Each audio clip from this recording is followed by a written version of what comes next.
கர்த்தருடைய பரிசுத்த நாமத்திற்கு ஸ்தோத்திரம். இன்னைக்கு நம்ம பிலிப்பியர் 2வது அதிகாரம் 21வது வசனத்தை தியானிக்க இருக்கிறோம். பிலிப்பியர் 2:21 ஜெபத்தோடு இந்த செய்திக்குள்ளே கடந்து செல்லுவோம். என் ஆனந்தம் என் ஆனந்தம் சொல்லக்கூடாதே, என் ஆனந்தம் என் ஆனந்தம் சொல்லக்கூடாதே. மன்னன் கிறிஸ்துயன் பாவங்கள் எல்லாம் மன்னித்து விட்டாரே, மன்னன் கிறிஸ்துயன் பாவங்கள் எல்லாம் மன்னித்து விட்டாரே. கூடுவோம் ஆடுவோம் ஆடுவோம் ஒன்றாய் மகிழ் கொண்டாடுவாம், கூடுவோம் ஆடுவோம் பாடுவோம் ஒன்றாய் மகிழ் கொண்டாடுவாம். தேவாதி தேவன் என் உள்ளத்தில் வந்து தேற்றிய விட்டாரே, தேவாதி தேவன் என் உள்ளத்தில் வந்து தேற்றிய விட்டாரே. அச்சயன் பச்சமாய் ரட்சிப்பை எங்கட்கு அருளினதாலே, அச்சயன் பச்சமாய் ரட்சிப்பை எங்களுக்கு அருளினதாலே. நிச்சயம் சுவாமியை பற்றிய சாட்சி பகர வேண்டியதே, நிச்சயம் சுவாமியை பற்றிய சாட்சி பகர வேண்டியதே. என் ஆனந்தம் என் ஆனந்தம் சொல்லக்கூடாதே. மன்னன் கிறிஸ்துயன் பாவங்கள் எல்லாம் மன்னித்து விட்டாரே. கோபங்கள் சாபங்கள் கோபங்கள் சாபங்கள் வியாதிகள் எல்லாம் பரிகரித்தாரே.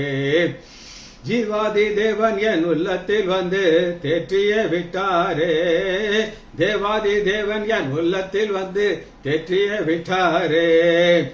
அச்சயன் பட்சமாய் ரட்சிப்பை எங்களுக்கு அருளினதாலே, அச்சயன் பட்சமாய் ரட்சிப்பை எங்களுக்கு அருளினதாலே. நிச்சயம் சுவாமியை பற்றிய சாட்சி பகர வேண்டியதே, நிச்சயம் சுவாமியை பற்றிய சாட்சி பகர வேண்டியதே. என் ஆனந்தம் என் ஆனந்தம் சொல்லக்கூடாதே. மன்னன் கிறிஸ்துயன் பாவங்கள் எல்லாம் மன்னித்து விட்டாரே.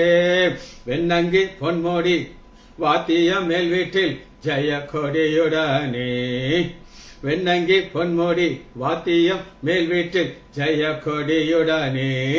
மண்ணுலகில் வந்து விண்ணுலகில் சென்ற மன்னானை தோத்தரிப்போம், மண்ணுலகில் வந்து விண்ணுலகில் சென்ற மன்னானை தோத்தரிப்போம். இயேசுவின் நாமத்தினாலே சிவங்கள் பிதாவே ஆமென். கர்த்தருடைய பரிசுத்த நாமத்திற்கு ஸ்தோத்திரம். ஜெயந்தி அக்கா எங்க சம்பந்தி அக்கா பிரைஸ்லர், செல்வி டீச்சர் பிரைஸ்லர். இன்னைக்கு நம்ம பிலிப்பியர் 2வது அதிகாரம் 21வது வசனத்தை தியானிக்க இருக்கிறோம். பிலிப்பியர் 2:21. நேற்று உள்ள வசனத்தை எத்தனை பேர் தியானிச்சீங்கன்னு எனக்கு தெரியாது. ஒரு கிரேக்க வார்த்தையின் மூலமாக நான் உங்களுக்கு சொல்லிக் கொடுத்தேன். என்ன கிரேக்க வார்த்தைன்னா நான் இன்னைக்கு அதை ரிப்பீட் பண்ண போறது கிடையாது. வேவ் லென்த் அப்படின்னு ஒரு வார்த்தையை நான் சொன்னேன். வேவ் லென்த்னா ரெண்டு பேருக்கு ஒரே சிந்தைகள் இருக்கும். அப்படி இந்த ஒரே சிந்தைகள் இருக்கிறவங்கள தான் ஒன்னா டிராவல் பண்ண முடியும். பவுலுக்கு தீமோத்தேயு அப்படின்னு சொல்லி ஒரு ஊழியக்காரரை ரெக்கமெண்ட் பண்றாரு பிலிப்பு சபைக்கு. பிலிப்பு சபையில பவுல் இருக்காரு. ஆனா எந்த நேரம்னாலும் பவுலுடைய தலை எடுக்கப்பட்டது. என் சரீரத்தை பானபலியாக வார்க்கப்பட்ட போகிறேன். பவுல் இறந்த உடனே என்ன நடக்கும் அப்படின்னு கேட்டீங்கன்னா, இந்த சபைக்குள்ளேயே ஓநாய்கள் இருக்குது. அந்த ஓநாய்கள் என்ன செய்யறாங்க அப்படின்னு கேட்டீங்கன்னா, அவங்க சுவிசேஷத்தை பிரசங்கம் பண்றாங்க. இல்லன்னு சொல்லல. வாசிப்போமா? பிலிப்பியர் 1வது அதிகாரம் 15. சிலர் பொறாமையினாலும் விரோதத்தினாலும், பொறாமை விரோதம் இது இருந்துச்சுன்னா அந்த பிரசங்கமே சரிப்பட்டு வராது. ஆண்டோடைய வார்த்தை உங்களுக்கு வெளிப்படணும் அப்படின்னு கேட்டீங்கன்னா, அந்த உள்ள இருதயம், போதகருடைய இருதயமும் அதை ரிசீவ் பண்ற இருதயம் ஒரே மாதிரி இருக்கும். இன்னைக்கு சபையில அநேகர் எதற்காக வந்திருக்காங்க அப்படின்னு நீங்க கேட்டீங்கன்னா, பாஸ்டருக்கு எவ்வளவு மார்க் போடலாம், பாஸ்டருக்கு எவ்வளவு மார்க் போடலாம், தடவை சரியில்லை, பிரசங்கம் பண்ணியிருக்காரு ஆனா ப்ரிப்பேர் பண்ணாம இருக்க, கண்டுபிடிச்சலாம். இல்ல நான் சொல்லல. அதாவது ஒரு சிலர்லாம் பாத்தீங்கன்னா, நான் யாருடைய பிரசங்கனாலும் நோட்ஸ் வச்சிருப்பேன், டேட் போட்டிருப்பேன். நன்றி பரிசுத்தா வேணாம்னு சொல்லிட்டு அவங்க சொல்ற வசனத்தை 1 by 1 எழுதும். எங்களுடைய பாஸ்டர் ஜோ டேனியல்.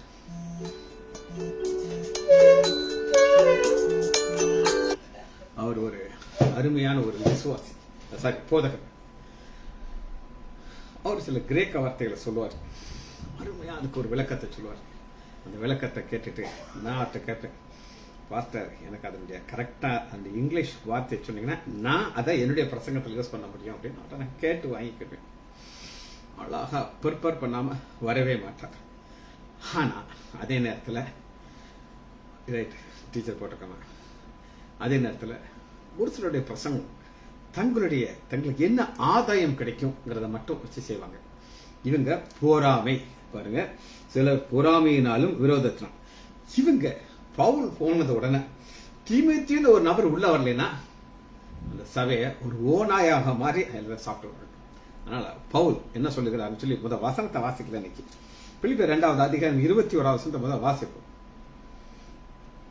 மற்றவர்கள் எல்லோரும் ஒரு கூட்டத்தார் இருக்கிறாங்க. மற்றவர்கள் எல்லோரும் கிறிஸ்து இயேசுக்குரியவர்களை தேடாமல் தங்களுக்குரியவர்களே தேடுகிறார்கள். இதெல்லாம் வேற மாதிரி இருக்கு. மற்றவர்கள் எல்லாரும் தங்களுக்கு உரியவர்களை தேடுகிறார்கள், கிறிஸ்து ஒரு தங்களுக்குரியவர்கள் என்ன அப்படின்னு நம்ம பார்க்க போறோம். கிறிஸ்துக்குரியவர்கள் என்ன, தேடுகிறதுனா என்ன, இதான் தேடுறது. ஒரு காசை காணாக்கிட்டீங்க, ஒரு பேப்பரை எங்கேயோ வச்சுட்டீங்க, நீங்க என்ன செய்வீங்க? தேடு தேடு தேடுன்னு என்ன செய்வீங்க? தேடிக்கிட்டே இருப்பீங்க. எஸ், சோல், ஆத்மா. நேற்று வராதவங்களுக்கு நான் ஒரு ஷார்ட்டா விளக்கிக்கிறேன். டீச்சர் போட்டிருக்காங்க ஐசோ ஈக்குவல். ஐசோங்கிறது ஈக்குவல் என்ன அப்படின்னு நீங்க கேட்டீங்கன்னா, இது சரீர கிடையாது, எக்ஸ்டர்னல் அப்பியரன்ஸ் கிடையாது. சரீர பிரகாரமாக பவுல் ஒரு யூதன், 100க்கு 100 யூதன். ஆனா தீமோத்தேயு யூதனே கிடையாது. அவருடைய தகப்பன் ஒரு கிரேக்கன், தாய் ஒரு யூத ஸ்திரீ. அவங்க ஒரு மிக்ஸ்ட் ஜாதி, சமாரியன் அப்படின்னு தான் கூப்பிடுவாங்க. இப்படிப்பட்ட ஒரு நபருக்கும் பவுலுக்கும் ஈக்குவலே கிடையாது. ஒன்று. ரெண்டாவது ஏஜ். பவுல் வயதானவர், தகப்பன் வயசுல இருக்கிறவர், என் வயசுல வச்சுக்கோங்களேன், என்ன மாதிரி ஒரு வயதான ஒரு நபர். ஆனா தீமோத்தேயு யங் மேன், ஒரு வாலிபன். சோ எக்ஸ்டர்னல் கிடையாது, இன்டர்னல். அதான் போட்டுக்கோங்க, டீச்சர் பாருங்க, சோலியாஸ் அப்படிங்கிற ஒரு வார்த்தை கொடுங்க. அது சோல், ஆத்மா. அந்த ஆத்மா, ரெண்டு ஆத்மா ஒரே மாதிரி இருக்குது. இதை நீங்க புரிஞ்சுக்கிட்டீங்கன்னா தான் இந்த செய்தி உங்களுக்கு புரியும்.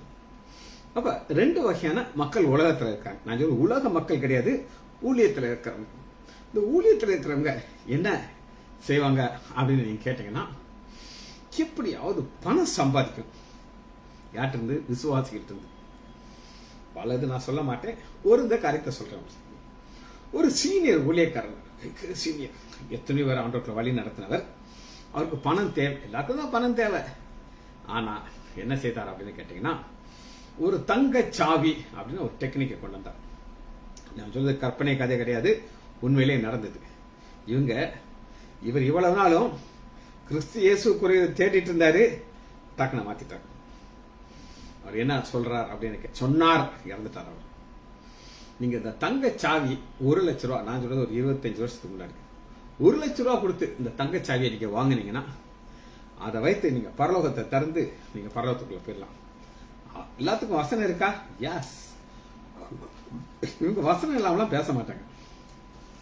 என்ன வசனத்தை இவர் எடுத்து சொன்னார் அப்படின்னு நான் உங்களுக்கு சொல்றேன். ஏன்னா உங்களுக்கு தெரிஞ்சுக்கொள்ளணும் எப்படி அவங்க ஏமாத்துவாங்க அப்படின்னு சொல்லி.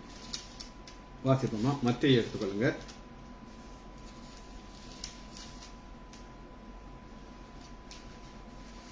பரலோகத்தினுடைய திறவுகோல் அப்படின்னு சொல்லி ஒரு வசனம் இருக்கு. அதைத்தான் நம்ம பார்க்க போயிடும். பரலோகத்தினுடைய திறவுகோல் உங்களுக்கு கொடுக்கப்பட்டிருக்கிறது அப்படின்னு சொல்லி எங்க டீச்சர் எங்க இருக்கிற வசனம் கண்டுபிடி பார்ப்போம்.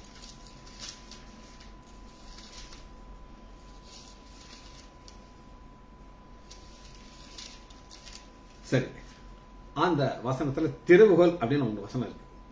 அதை நான் உங்களுக்கு கொடுக்குறேங்கிறேன். இவர் தங்க சாவியை நீங்க எங்கிட்ட காசு கொடுத்து வாங்கிட்டீங்கன்னா நீங்க பரலோகம் போயிடலாம் அப்படின்னு சொல்லி சொல்றாரு.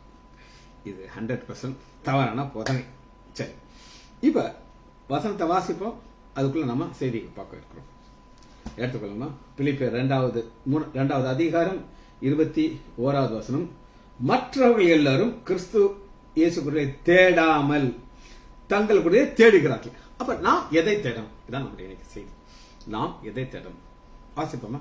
மத்தேயு எடுத்துக்கொள்ளுங்க. எல்லாரும் பைபிள் எடுத்துக்கோங்க, வேற எங்கேயும் தேடக்கூடாது. சரி, வசனத்தை நான் காமிச்சினேன். மத்தேயு 16வது அதிகாரம் 19வது வசனத்தை எடுத்துக்கிட்டீங்கன்னா, அந்த கள்ள போதகர் என்ன சொல்றான்னா, பரலோக ராஜ்யத்தின் திறவுகோலை நான் உனக்கு தருவேன். பரலோகத்திலே நீ கட்டப்படுகிறதோ பரலோகத்திலே நீ திறவுகோல்ங்கிறது ஒரு சாவி. அந்த சாவி நான் உங்கள்கிட்ட கொடுத்துட்டேன் அப்படிங்கிறாரு. இது எவ்வளவு ஒரு பொய் போதகர் அப்படின்னு தெரியும். சரி, இன்னைக்கு நாம் எதை தேட வேண்டும் அப்படின்னு சொல்லி நம்ம பார்க்க போகிறோம். மத்தேயு 6வது அதிகாரத்துக்குள்ள வருவோம். 6வது அதிகாரம் 33. இதை நாம் தேடணுங்க. முதலாவது தேவனுடைய ராஜ்யத்தையும் அவருடைய நீதியும் தேடுங்கள், அப்பொழுது இவைகள் எல்லாம் உங்களுக்கு. ஒரு போதகர் இருக்காங்க, அவங்க பணத்தை தேடுவாங்க, எப்படியாவது ஏமாற்றி சம்பாதிக்கலாம்னு பார்ப்பாங்க. ஆனா தேடணும். இது என்ன அப்படின்னு கேட்டீங்கன்னா, இங்க ஒரு ஹீரோ ஒருத்தர் உட்கார்ந்துருக்காருங்க. அந்த ஹீரோ யாருன்னா பரமபிதா. இந்த பரமபிதா என்ன செய்யறார் அப்படின்னு கேட்டீங்கன்னா, மத்தேயு 6வது அதிகாரம் 25வது வசனத்திலிருந்து உலக மக்கள், அதாவது உலக மக்கள் யார் அப்படின்னு கேட்டேன், அஞ்ஞானிகள் அப்படின்னு சொல்லி. அஞ்ஞானிகள்னா ஆண்டவரை அறியாத கூட்டம். ஆண்டவர் அறியாத கூட்டம் என்ன செய்யறாங்கன்னு பார்த்துட்டு நம்ம என்ன செய்யணும், அதான் இன்னைக்கு செய்யும். நாம் எதை தேடணும். ஆகையால் எண்ணத்தை உண்போம் எண்ணத்தை குடிப்போம் என்று உங்களுக்காக ஜீவனுக்காக. எண்ணத்தை உண்போம் எண்ணத்தை குடிப்போம். சாப்பாடு, இந்த சாப்பாடு ட்ரெஸ் ரெண்டு இருக்கு. உலகத்திலேயே ரொம்ப ஃபேமஸான பாப்புலர் பிசினஸ் இதுதான். திருவனந்தபுரத்தில் என்னுடைய மனைவி ஒரு மால் இங்க இருக்கு, லூலு மால் அப்படின்னு ஒரு மால். இன்னைக்கு வரை நான் அதுக்குள்ள போகவே இல்லை, எனக்கு தேவையில்லை அதுக்குள்ள போறது. இவ ரெகுலர் அங்க போயிடுவான். அங்க ஒரு பெரிய ஒரு ஹோட்டல், வெரி பாப்புலரான ஒரு ஹோட்டல் அங்க இருக்கு. இவளும் அவர் தம்பியும் சாப்பிட அங்க போயிருக்காங்க மத்தியான சாப்பாட்டுக்கு ஒரு 12:30 மணிக்கு. நீங்க என்ன நினைக்கிறவங்களே தெரியாது, இவ சொன்னது ஃபுல். வெளியில சேர் போட்டிருக்காங்க, டேபிள் சேர், அதுலயும் ஆள் உட்காந்துருக்காங்க. அதுக்கு வெளியில கியூ இருக்கு. இந்த கியூல எல்லாரும் கையில ஒரு டோக்கன் வச்சுட்டு நிக்கிறாங்க. கையில ஒரு டோக்கன். இவங்க உள்ள இருந்து சாப்பிட்டு வெளியே போக அதுக்கு ஒரு 4-5 பேர் வச்சிருக்காங்க. அவங்க என்ன செய்வாங்கன்னா, இந்த டோக்கனை வாங்கிக்கிட்டு அங்க உள்ள அனுப்புவாங்க. இது ஒரு பக்கம் நடந்துகிட்டு இருக்கு. இன்னொன்று டேக் அவே அப்படின்னு ஒண்ணு இருக்கு. டேக் அவே அப்படின்னா அதுக்கும் ஒரு கூட்டம் இருக்கு. உங்களுக்கு பிரியாணி, மட்டன் பிரியாணி 380 ரூபாய். நல்லா ஷாக். இது ஒரு பாப்புலரான பிசினஸ். என்னது? எண்ணத்தை உண்போம் எண்ணத்தை குடிப்போம். சாப்பாடு குடிக்கிறது. அன்னைக்கு வாழ்ந்த ரோமர் மக்கள் குடிக்கிறது அவங்களுடைய பயங்கர டைம் பாஸ். அவங்களுக்கு ரொம்ப அந்த குடிப்பழக்கத்து மேல ஒரு மோகம் இருந்துச்சு. ஆனா இங்க என்ன ஆண்டவர் சொல்கிறார்னா, நீ அதை பத்தி கவலைப்படக்கூடாதுங்கிறார். என்று உங்கள் சரீரத்திற்காக கவலைப்படாதிருங்கள் என்று உங்களுக்கு சொல்கிறேன். ஆகாரத்தை பார்க்கலும் ஜீவனும், உடைகளை பார்க்கலும் சரீரம். இந்த சரீரத்தை ஆண்டவர் எதற்காக நம்ம கொடுத்திருக்கிறார் அப்படின்னு நீங்க கேட்டீங்கன்னா, இந்த சரீரத்தில் வாழும்போது ஆண்டவருக்காக சில நன்மைகள் செய்யணும். ஒரு சிலர் இந்த ஓட்டத்தை ஆரம்பிக்கும் போது ஒரு போதகராக ஆரம்பிக்கிறாங்க. ஓடிக்கிட்டே இருக்காங்க. திடீர்னு சாத்தான் அவங்கள டைவர்ட் பண்ணி விட்டுறோம். அப்புறம் எனக்கு அந்த ஊழியமே வேண்டாம் சாமி அப்படின்ட்டு உட்கார்ந்து இருக்கிறவங்க எனக்கு தெரியும். ஆனா ஆண்டோடைய பெரிதான கிருபையில என்னுடைய நோக்கம் என்னன்னா, எத்தனை வருஷம் உயிரோட வாழணுங்கிற எனக்கு ஐடியாவே கிடையாது. இன்னைக்கு இந்த செகண்ட் பரலோக போனா நான் ரொம்ப ஹாப்பியா இருப்பேன். ஆனா இந்த ஊழியத்தை செய்து கொண்டே நான் மறிக்கணும். ஊழியத்தையும் என்னையும் பிரிக்கக்கூடாது. இது என்னுடைய வாஞ்சை. சரி, முதலாவது தேவனுடைய ராஜ்யத்தையும் அவருடைய நீதியும் தேடுங்கள் சொல்லி ஆண்டவர் சொல்றாரு. அதை எக்ஸ்பிளைன் பண்றதுக்கு மத்தேயு 6வது அதிகாரம் 26வது வசனம், ஆண்டவர் மேல பாருங்கிறார். ஆபிரகாம மேல பாருங்கிறார், நட்சத்திர பாரு, கீழே மண்ணை பாருங்கிறார். அதுபோல ஆண்டவராக இயேசு நீ மேல பாருங்கிறார். மேல எதை பார்க்க சொல்கிறார் அப்படின்னு கேட்டீங்கன்னா, ஆகாயத்து பட்சிகளை கவனித்து பாருங்கள். கவனித்து பாருங்கிறது வேற, பார்க்கறது வேற. இன்னைக்கு நல்லா சாப்பிட்றவங்கள பார்த்தீங்கன்னா நல்லா அப்படி குண்டு குண்டா இருப்பாங்க, கையெல்லாம் பார்த்தீங்கன்னா ஓட்டா கட்ட மாதிரி இருக்கும். ஏதாவது ஒரு காக்கா, குண்டு காக்கா நீங்க பார்த்துருக்கீங்களா? நான் பார்த்ததில்ல. நாய் பார்த்துருக்கேன், குண்டு நாய். அந்த வீட்டில் வளர்க்குற நாய்க்கு சாப்பாடு போட்டு போட்டு போட்டு அதை நல்லா ஊட்டி ஆக்கிடுவாங்க. என் மக வீட்டில் ஒரு நாய் வச்சிருக்காங்க, பயங்கர பெட் அந்த நாய், அது பேர் ஹல்க். அந்த நாய்க்கு சாப்பாடு கொடுத்து கொடுத்து உருண்டை ஆகி போச்சு. அது நாயை குண்டாக்கலாம், ஒரு காக்காவை குண்டாக்க முடியாது, குருவியை குண்டாக்க முடியாது. அதனால அதை பாருங்கிறார். அவைகள் விதைக்கிறதும் இல்லை, அறுக்கிறதும் இல்லை, களஞ்சியம் சேர்க்கிறது. அவைகளுக்கு பரமபிதா பிழை போட்டுகிறார். அவைகளை பார்க்க நீங்கள் பரமபிதா, நான் உங்களுக்கு ஹீரோ பரமபிதா இருக்கிறார். அவர் ஒண்ணு கேட்கிறார், நீ இதை செய்யுங்கிறார். தேவனுடைய ராஜ்யத்தையும் நீதி நீ தேடு, இதை நான் பார்த்துக்கிடுவேன் அப்படிங்கிறார். பாருங்க 27, கவலைப்படுகிறதுனாலே உங்களை எவன் தன் சரீர கவலை, இந்த கவலை பாடாதன்னு சொல்லி ஆண்டவர் சொல்றோம். எனக்கு ரொம்ப பிடிச்ச காரியம் என்னன்னா, கண்டுக்கிடவே மாட்டேன், எதையுமே கவலைப்படுறதில்ல. சில காரியங்கள் டிலே ஆகும், சில காரியங்கள் உடனே கிடைக்கும். இந்த மாதிரி நடந்துகிட்டே இருக்கும். நானும் என் மகளும் பேசும்போது ஏதாவது ஒரு பிரச்சனை டாபிக் வந்தானா அவர் சொல்லுவா, ஏப்பா இம்மட்டும் உதவனை எப்படி இனியும் பார்த்துக்கிட்டாரு, நம்ம இதை பத்தி பேசக்கூடாது, அதோட ஃபுல் ஸ்டாப் வச்சிருக்கோம். அடுத்து பாருங்க 28, உடைக்காக நீங்கள் கவலைப்படுதுன்னு. ரெண்டாவது உங்களுக்கு சொன்னேன், ஃபுட் தான் இன்னைக்கு நம்பர் 1 பிசினஸ் உலக லெவல்ல. எங்க என்ன கடை வச்சாலும் சாப்பாடுக்கு அடிச்சுட்டு போயிருக்கும். மக்கள் புக்ஸ் வாங்க மாட்டாங்க, ஆனா சாப்பிட்ற கடையில் கூட்டம் அள்ளி இருக்கும். ரெண்டாவது ட்ரெஸ். இந்த ட்ரெஸ் நீங்க பாத்தீங்கன்னா, இந்த ட்ரெஸ் எதுக்காக இருக்குன்னா நம்முடைய சரீரத்தினுடைய மறைக்கிறது இருக்கு. என் மனைவி எனக்கு இந்த மாதிரி ஷர்ட் வாங்கி கொடுப்பா. அதற்கு காரணம் உங்களுக்கு பல முறை சொல்லியிருக்கிறேன், திரும்ப நான் உங்களுக்கு சொல்றேன். ஆண்டுடைய கிருபைனால எங்களுக்கு ஆண் பிள்ளை கிடையாது, சரியா? ஆண் பிள்ளை இல்லாதனால என் மனைவிக்கு உள்ளுக்குள்ள ஒரு சின்ன குறை இருந்துகிட்டே இருக்கும். என்ன குறை இருக்கும்னா, ஐயோ எனக்கு ஒரு பையன் இருந்தா அவனுக்கு இந்த மாதிரி ட்ரெஸ் போட்டு நான் அப்படி பார்ப்பேனே அப்படின்னு சொல்லி. என்னுடைய பேரைங்க என்ன பிரச்சனைனா, அவங்க இவங்க கொடுக்குற ட்ரெஸ்ஸை போட மாட்டாங்க, நாங்களா தான் வாங்குவோம்னு சொல்லி அதனால அவ அதையும் கட் பண்ண வேண்டியதாகி போச்சு. இல்லை எனக்கு இந்த மாதிரி இது ஒரு புது ட்ரெஸ்ஸா பல ட்ரெஸ்ஸான்னு தெரியாது, கொடுத்துருக்கா போட்டுக்கிட்ட உங்க வண்டி உட்காந்துருக்கேன். இதுக்கு நான் கவலைப்பட்டு நான் முயற்சி பண்ணி வாங்கினதே கிடையாது. ஆண்டவர் என் மனைவி மூலம் கொடுத்துட்டா, அவ்வளவுதான். ரைட். இப்போ பாருங்க, இங்க ஆனா ஒரு கம்பேரிசனை காட்டுறாரு. என்றாலும் சாலமன் முதலார் சர்வ மகிமை அப்படின்னா என்ன அப்படின்னு நீங்க கேட்டீங்கன்னா, அவருக்கு கிடைக்காத ஒரு ஐட்டமே கிடையாதுங்க. அது வீடா இருந்தாலும் சரி, பெண்ணா இருந்தாலும் சரி, என்னன்னாலும் சரி, ஒன்னு ஆசைப்பட்டுட்டார்னா அவருக்கு அது கிடைச்சிடும். ஆனாலும் ஆண்டவர் சொல்றாரு, அவர் இப்படிப்பட்ட ட்ரெஸ் போட்டது கிடையாது. ஏன்னா அந்த பூக்களுக்கு ஆண்டவர் கொடுத்த அந்த கலர், அதுல கண்ணுக்கு பறிக்கிறாப்பு இருக்கிறது எல்லாமே அவர் ஒரு காட்டு புஷ்பத்திற்கே அதை செய்திருக்கிறார். உங்களுக்கு கொடுக்க மாட்டாரா? நீ அதை பாரு, அதை உனக்கு கொடுப்பாரு. ஆனா உனக்கு ஒரு வேலை வச்சிருக்கிறேன். அது என்னதுன்னா, முதலிலே தேவனுடைய ராஜ்யத்தையும் நீதியையும் தேடுங்கள், அப்பொழுது எப்பொழுது நீ இதை தேடு, அதை கொடுத்துருவார். நம்ம தேட வேண்டியது நம்ம வேலை. சரி, இப்ப நம்முடைய வேலை என்ன அப்படின்னு கேட்டீங்கன்னா, 4வது அதிகாரம் 17வது வசனத்துல ஃபர்ஸ்ட் கண்டிஷன் 4:17, மனம் திரும்புங்கள், பரலோக ராஜ்யம். தேவனுடைய ராஜ்யம் வேற, பரலோக ராஜ்யம் வேற. பரலோக ராஜ்யம் அங்க இருக்குது, பரலோகத்துல இருக்குது, அது இங்க வராது. தேவனுடைய ராஜ்யங்கிறது ஒரு கான்செப்ட். அந்த கான்செப்ட் உங்களுக்குள்ள வந்துடும். ரெண்டே போட்டு குழப்பக்கூடாது. பரலோக ராஜ்யம் அங்க இருக்கு. நீங்க மனம் திரும்பின உடனே உங்களுக்கு நிச்சயம் வந்துடும், நான் என் கண்களை மூடும்போது இந்த பரலோக ராஜ்யத்துல போய் என் கண்களை திறப்பேன்னு நிச்சயம் வந்துடும். ஆனா நீங்க தேட வந்து பரலோக ராஜ்யம் இல்ல, தேவனுடைய ராஜ்யம். சரி, தேவனுடைய ராஜ்யத்துல நீங்க திரும்பின உடனே என்ன நடக்கும் அப்படிங்கிற உங்களுக்கு, என்னைக்கு நீங்க மனம் திரும்புகிறீங்களோ அன்னைக்கு என்ன நடக்கும்? அப்போஸ்தலர் 26வது அதிகாரம் பவுல் தெளிவாக சொல்கிறார். நீங்க எப்ப மனம் திரும்பும் போது இது நடந்தாதான் நீங்க தேவனுடைய ராஜ்யத்தை தேட முடியும்.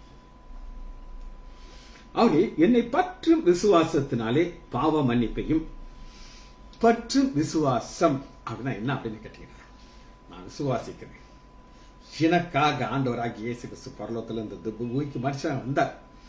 சிறுவில மறிக்கும் போது என்னுடைய பாவம் அது மேல போயிடுச்சு. நான் விசுவாசிக்கிறேன். அது பேசிக் நம்பர் 1.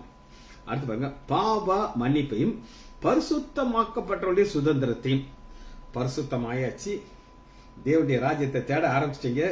தேவனுடைய ராஜ்யத்திற்குள் என்னெல்லாம் இருக்குன்னு சொல்லி நீங்க கொஞ்சம் கொஞ்சமா கற்றுக்கொண்டே இருக்கிறீங்க. அது எல்லாமே சுதந்திரம், உரிமை உங்களுக்கு அது கிடைக்கும். சுதந்திரத்தையும் பெற்றுக்கொள்ளும்படியாக. இதை எப்ப பெற்றுக்கொள்ள முடியும்? இதை பெற்றுக்கொண்டீங்கன்னா அடுத்து என்ன நடந்துச்சு உங்களுக்குள்ள கேட்டீங்கன்னா, அவர்கள் இருளை விட்டு ஒளியினிடத்திலும் சாத்தானுடைய அதிகாரத்தை விட்டு தேவனிடத்திலும் திரும்பி. இருள், சாத்தான், அதிகாரம் என்ன சொல்லுங்க பார்ப்போம். இப்ப அடிக்கடி நான் நினைப்பேன், அவருடைய கிரிமினல் அந்த ஸ்மோக்கிங் நான் கற்றுக்கொள்ளவே இல்லை. ஆனா அந்த ஸ்மோக்கர்ஸை பார்க்கும்போது ரொம்ப கஷ்டமா இருக்கும். அவங்க முக்கியமான வேலையில் இருப்பாங்க, அவங்களுக்கு அந்த நிக்கோட்டின் லெவல் குறையும். எங்கேயாவது ஒரு சான்ஸ் கிடைச்சா டக்குன்னு போயிடுவாங்க, காணாம போயிடுவாங்க. பாத்ரூம்ல போய் புஃப்னு இழுப்பாங்க, வாட தாங்காது. வந்து உட்கார்ந்தாங்கன்னா அந்த ரூம் ஃபுல்லா ஆடிடுச்சு. இது அதிகாரம், அவங்களுக்கு தெரியும் பண்ணக்கூடாதுன்னு சொல்லி. ஒரு சம்பவத்தை நான் உங்களுக்கு சொல்றேன். நான் ரட்சிக்கப்படுறதுக்கு முன்னாடி அக்கோலா அப்படின்னு ஒரு இடம், அது எங்க இருக்குன்னா பாம்பேக்கு அந்த பக்கம் இருக்கு. எலிசோரோ அப்படிங்கிற ஒரு டெக்னிக், ஒரு ரிங்ஸ் மாதிரி போடுறது, இப்போ அதெல்லாம் கேன்சல் ஆகி போச்சு. அந்த சர்ஜரி கற்றுக்கிறதுக்கு நான் போனேங்க. அப்போ ஒரு குஜராத்தி பிராமி தம்பி என் கூட, அவன் யங் ஃபெல்லோ, அவன் ரொம்ப நாள் அங்கேருந்து அதை ட்ரைனிங் ஆகிருக்கான். அந்த சர்ஜரி ஆரம்பிச்சாச்சுன்னா 8 மணி நேரம் 9 மணி நேரம் நடக்கும். இவருடைய அசிஸ்டன்ட்லாம் ஒரு 2 ஹவர்ஸ் ஒருக்கா போயிடுவாங்க. ஆனால் இவன் மட்டும் போக மாட்டான். இவனுடைய ஸ்டாமினா எங்கேருந்து வருதுன்னா, குட்கா அப்படின்னு ஒன்று இருக்கும், ஒரு சுப்பாரி பாக்கு, அது ஃபுல்லாக கெமிக்கல் போட்டிருப்பாங்க, அதை வாயில் போட்டுக்குவோம். உலக மக்கள் அதை துப்பிடுவாங்க, அதை துப்ப மாட்டான். அந்த வாயில் வச்சு கொஞ்சம் கொஞ்சமாக அதை சக் பண்ணிகிட்டே இருப்பான். அது வந்து 100% கேன்சர் ப்ரொடியூஸ் பண்ணும். இந்த ஓரல் கேன்சர் வரும், அவனுக்கு நல்லா தெரியும். ஆனால் அதால் வந்து வெளியே வர முடியாது. அதனுடைய அந்த அதிகாரத்துக்குள்ளேருந்து மணிக்கணக்கு அந்த சர்ஜரி பண்ணுவான். இப்போ எங்கே இருக்கானான்னு எனக்கு தெரியாது. இது ஒரு அதிகாரம், சாத்தானுடைய ஒரு அதிகாரம். இந்த அதிகாரத்திலிருந்து ஆண்டவர் விடுதலை கொடுக்கிறார். அடுத்து பாருங்க, தேவனிடத்திலே திரும்பும்படிக்கு நீ அவருடைய கண்களை தேவனிடத்திலே திரும்ப. அந்த தேவனிடத்திலே திரும்புவதற்கு மனம் திரும்பணும். சரி, இது ஃபர்ஸ்ட் பாயிண்ட் நடக்குது. 2வது, நம்ம எப்ப மனம் திரும்புறோமோ தேவனுடைய ராஜ்யத்தை தேடுறதுக்கு ஆண்டவர் நமக்கு என்ன செய்யறார் அப்படின்னு கேட்டீங்கன்னா, பாயிண்ட் நம்பர் 1, லூக்கா 10வது அதிகாரம் 9வது வசனம். லூக்கா 10:9.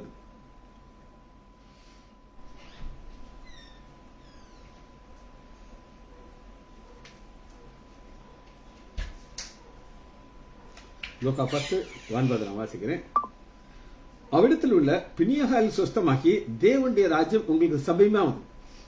என்னைக்கு ஆண்டோடைய பிரசனை வருது, பிணியாகிகள் சுகமாகறாங்க, அடுத்து எது கிட்ட வந்துருச்சு அப்படின்னா தேவனுடைய ராஜ்யம் சபைமமாக வந்துருச்சு. உங்களுக்கு ஒரு நம்பிக்கை வர ஆரம்பிச்சிருச்சு. என்ன நம்பிக்கை அப்படின்னு கேட்டீங்கன்னா, நான் தேவனுடைய ராஜ்யத்தை தேட ஆரம்பிச்சிட்டேன், அப்படி நீதி நான் தேட ஆரம்பிச்சிட்டேன். இப்படி நோய்கள் எல்லாம் ஆண்டவர் சுகத்தை கொடுக்கிறார். எப்பாவது கிட்ட வந்துருச்சு. அடுத்த ஸ்டெப் என்ன அப்படின்னு கேட்டீங்கன்னா, ஆண்டவர் என்ன சொல்றாருன்னா, லூக்கா 12வது அதிகாரம் 31வது வசனத்துல 12:31, தேவனுடைய ராஜ்யத்தையே தேடுங்கள். ராஜ்யத்தையே அப்படின்னா அதை மாத்திரம் நீங்க தேடணும். தேட தேட அவர் ஆசீர்வாதத்தை கொடுத்து கொண்டே இருப்பார். தேவனுடைய ராஜ்யத்தை தேடணும். நீங்க தேட நடந்த உடனே என்ன நடக்குது அப்படின்னு கேட்டீங்கன்னா, அது அவர் லூக்கா 17:21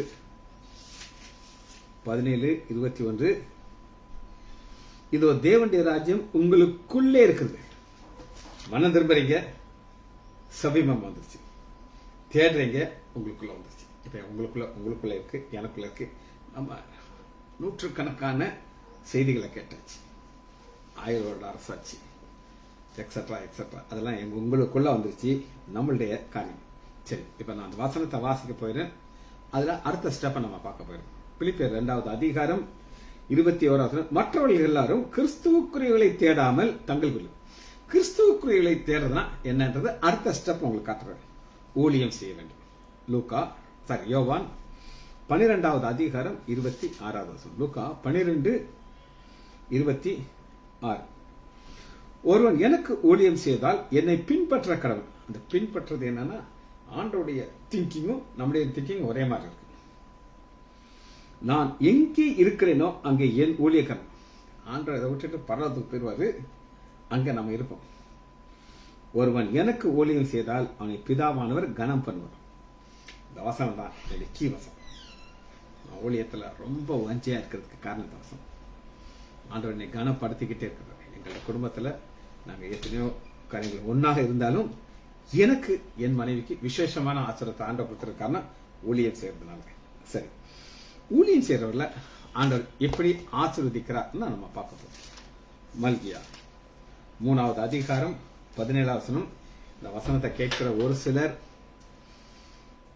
திரும்பவும் மனம் திரும்பணும், ஊழியத்தை ஆரம்பிக்கணும்.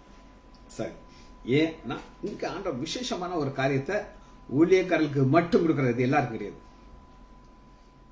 3வது அதிகாரம் 17வது வசனம். மல்கியா, என் சம்பத்தை நான் சேர்க்கும் நாளிலே. நம்மள ஆண்டவர் ஒரு சொத்தா பார்க்கிறார். சேர்க்கும் நாள்களிலே அவர்கள் என்னுடையவா இருப்பார்கள் இந்த செய்தியின் கருத்து. ஒரு மனுஷன் தனக்கு ஊழியம் செய்கிற தன்னுடைய குமாரனை கடாட்சிக்கிறத போல நான் ஊழியம் செய்கிற மனுஷன். இப்ப ஒருத்தர் அப்பாவுக்கு 7 பிள்ளைங்க இருக்காங்க. ஒரு பையன் அப்பாவுடைய காலை அமுக்குறான், அப்பாவுக்கு சாப்பாடு கொடுக்குறான், அப்பாவுடைய ட்ரெஸ் எல்லாம் மாத்துறான். ஆனா ஆண்டவர் எப்படி அந்த பிள்ளை மேல அன்பு இருக்கும், அந்த மாதிரி பாருங்க. 18 வசனம் ரொம்ப கஷ்டம் புரிஞ்சுக்கிறதுக்கு நான் உங்களுக்கு சொல்றேன். அப்பொழுது நீங்கள் நீதிமானுக்கும் துன்மார்க்கனுக்கும், ஆண்டவர் நீதிமான துன்மார்க்கும் ஒரே மாதிரி பார்ப்பாரா, வேற மாதிரி பார்ப்பாரா? வேற மாதிரி பார்ப்பாரு. தேவனுக்கு ஊழியம் செய்கிறவர்களுக்கும் அவருக்கு ஊழியம் செய்யாதவனுக்கு வித்தியாசம். ஊழியம் செய்கிறவங்களுக்கு எப்படி ஆண்டவர் ஆசீர்வதிப்பேன்னு சொல்லி இந்த அளவுக்கு ஒரு பிராடா காட்டுக்கிறார். சந்தோஷம். மல்கியா, சரி, ஏசாயா எடுத்துக்கொள்ளும்.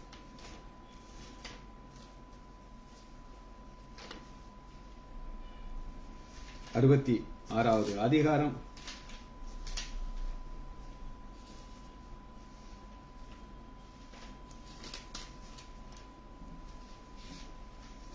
66:14. நீங்கள் அதை காணும் போது உங்கள் இருதயம் மகிழ்ந்து உங்கள் எலும்புகள் பசும் புல் போல் செழிக்கும். வயதாக வலிதாக எலும்புகள் தேஞ்சுக்கிட்டே இருக்கும். காலைல நான் வாக்கிங் போகும்போது ஜே.எம். ஸ்டாலின் எதிர்த்து வந்தாரு. என்னை விஷ் பண்ணாரு, நானும் விஷ் பண்ணேன். எனக்கு சந்தோஷமா இருந்துச்சு. ஜே.எம். ஸ்டாலின் ஒரு அருமையான ஒரு வேத ஸ்காலர். அவருக்கு சில பலவீனங்கள் வந்துருச்சு. நான் சொல்லுவேன், வாக்கிங் போங்க ஸ்டாலின் அப்படின்னு சொன்னேன். அந்த ஆலோசனையை அவர் ஏற்றுக்கொண்டார். இன்னைக்கு கண்ணால நான் பார்த்தேன். ஆனா அடுத்த ஆசிரியத்தை அவர் பெற்றுக்கொள்ளணும். அப்பொழுது கர்த்தருடைய ஊழியக்காரன் அவருடைய கரமும் அவருடைய சத்துருக்களுடைய சினம். ஊழியக்காரம் அல்ல, அவருடைய கரம் இருக்குது. சத்துருக்கள் மேல சினம், கோபம் இருக்குது. என்ன ஒரு வித்தியாசம் பாருங்க. 65வது அதிகாரம் 9வது வசனம். ஏசாயா 65:9. தேவனுடைய ராஜ்யத்தை தேடுறது 1, தேடுறதா ஊழியம் செய்வது 2. யாக்கோபிலிருந்து ஒரு வித்தையும் யூதாவிலிருந்து என் மலைகளை சுதந்திரங்களையும் எழும்புகிறது. என் ஊழியக்காரர் அங்கே வாசம் பண்ணுவார். எல்லாருக்கும் இந்த ஸ்பெஷாலிட்டி கிடையாது. ஊழியக்காரர்களுக்கு மட்டும் ஸ்பெஷலாக ஒரு இடத்தை கொடுப்பார்.